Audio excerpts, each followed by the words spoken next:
मसीह में आप सबको सलाम। खुदावंद आपको और आपके ख़ानदान को बरकत, सेहत और तंदुरुस्ती अता करे। मसीह यीशु नासरी के नाम से आमीन। हमारे लिए आज की तिलावत दानिएल नबी की किताब 13 बाब 41 से 62 आयत।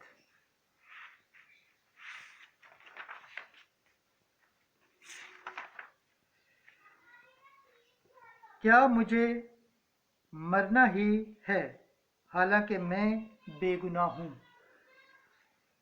खुदा बाप, बेटे और रूह कुद्दुस के नाम से आमीन।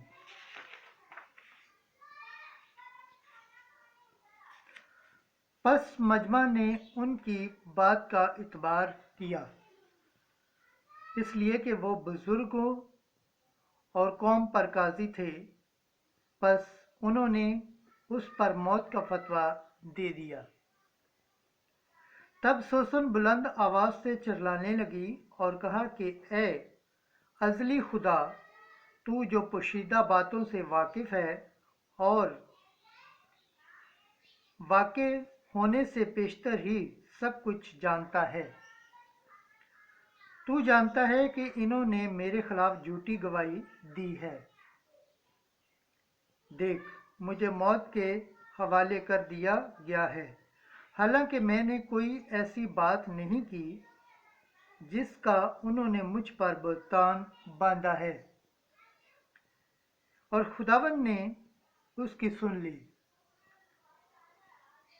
चुनाचे जब वो उसको मार डालने के लिए जा रहे थे, तो खुदावन ने दानिएल नाम एक कमसन जवान की मुकद्दस रूह को आगाह कर दिया, और ये बुलंद आवाज से पुकारने लगा कि मैं इस औरत के खून से पाक हूँ।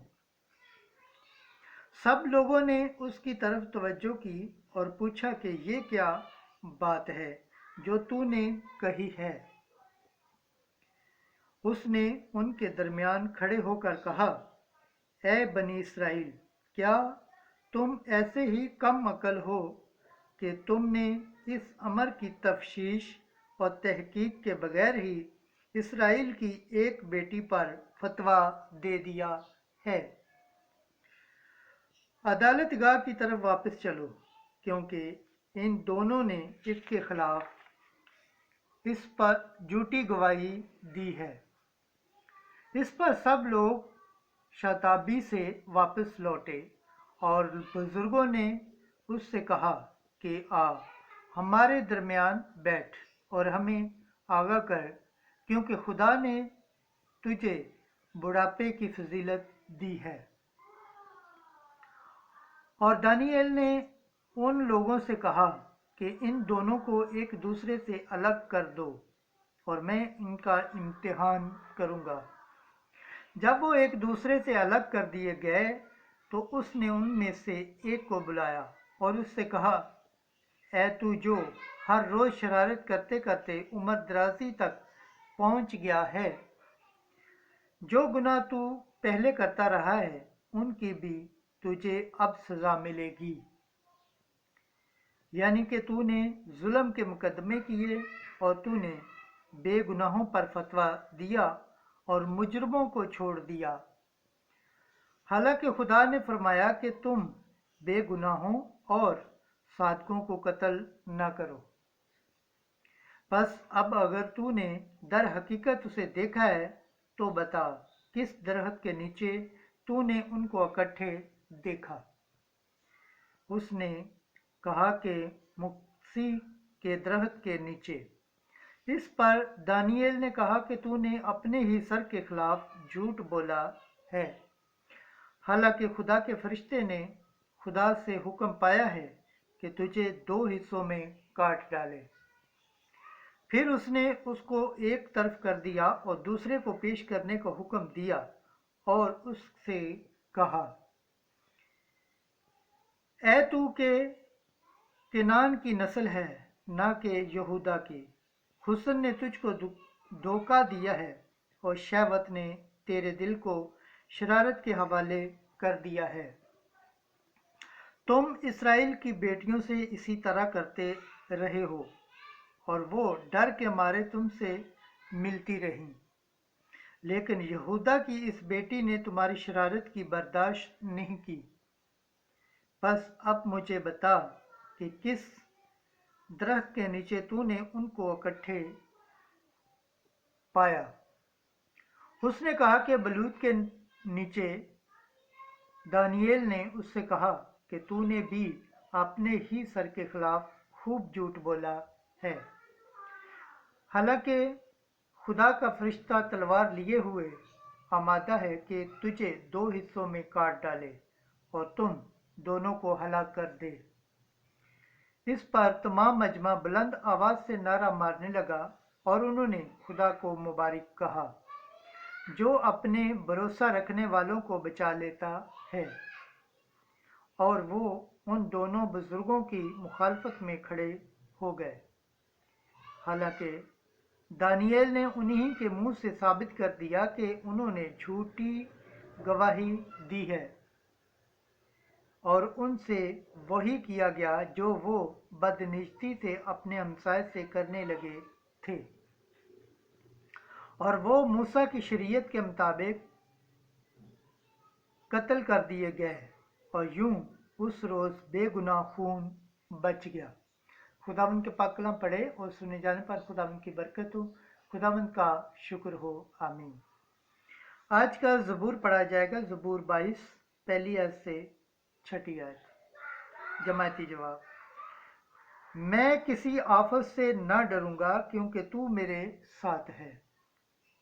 खुदावंद मेरा चुपान है, मुझको कोई कमी नहीं। वो मुझे हरी हरी चरागाहों में बिठाता है, वो मुझे राहत की नदियों के पास ले जाता है, वो मेरी जान को बहाल करता है। जमायती जवाब। मैं किसी आफत से न डरूंगा क्योंकि तू मेरे साथ है। वो मुझे अपने नाम की खातिर सीधी राहों पर ले चलता है। अगरचा मैं तारीकी की वादी में गुजरूं, मैं किसी आफत से न डरूंगा क्योंकि तू मेरे साथ है। तेरा आसा और तेरी लाठी ये मेरी तसल्ली का बायस है। जमायती जवाब। मैं किसी आफत से न डरूंगा क्योंकि तू मेरे साथ है। तू मेरे मुखालफों के रूबरू मेरे आगे दस्तरख्वान बिछाता है, तू मेरे सर को तेल से मलता है, मेरा जाम लबरेज होता है। जमायती जवाब। मैं किसी आफत से न डरूंगा क्योंकि तू मेरे साथ है। मेरी जिंदगी के तमाम अयाम में भलाई और करम मेरे साथ होंगे और ज़मानों की दराजी तक मैं खुदावंद के घर में रहूंगा। जमायती जवाब। मैं किसी आफत से न डरूंगा क्योंकि तू मेरे साथ है।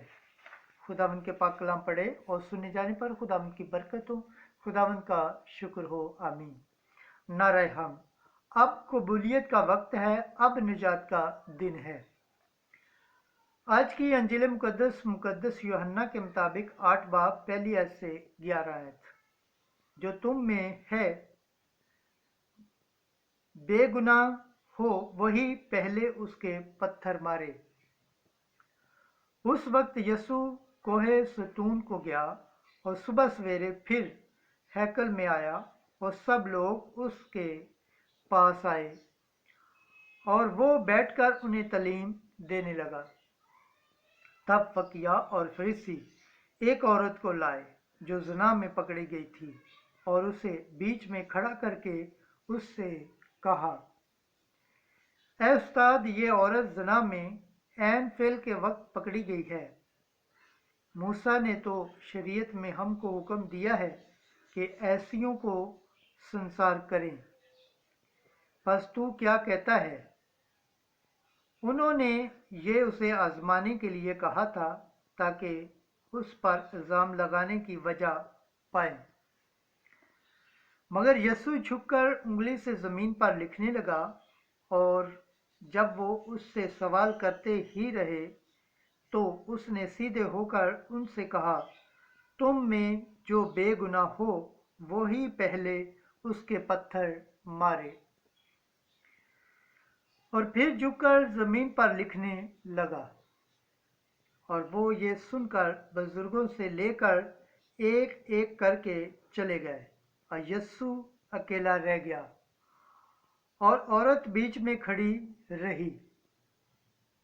तब यीशु ने सीधे होकर उससे कहा, बीबी, वो कहाँ गए हैं?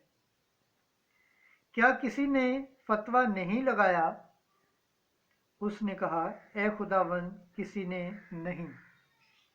और यीशु ने कहा कि मैं भी तुझ पर फतवा नहीं लगाता, चली जा, फिर गुनाह न करना। अंजील मुकद्दस के वसीला से हमारे गुनाह माफ़ किए जाएं। MC तेरी सताइश हो। खुदावंद के पाक कलाम पढ़े और सुने जाने पर खुदावंद की बरकत हो। खुदावंद का शुक्र हो। आमीन। खुदा बाप, बेटे और रूह कुद्दस के नाम से आमीन।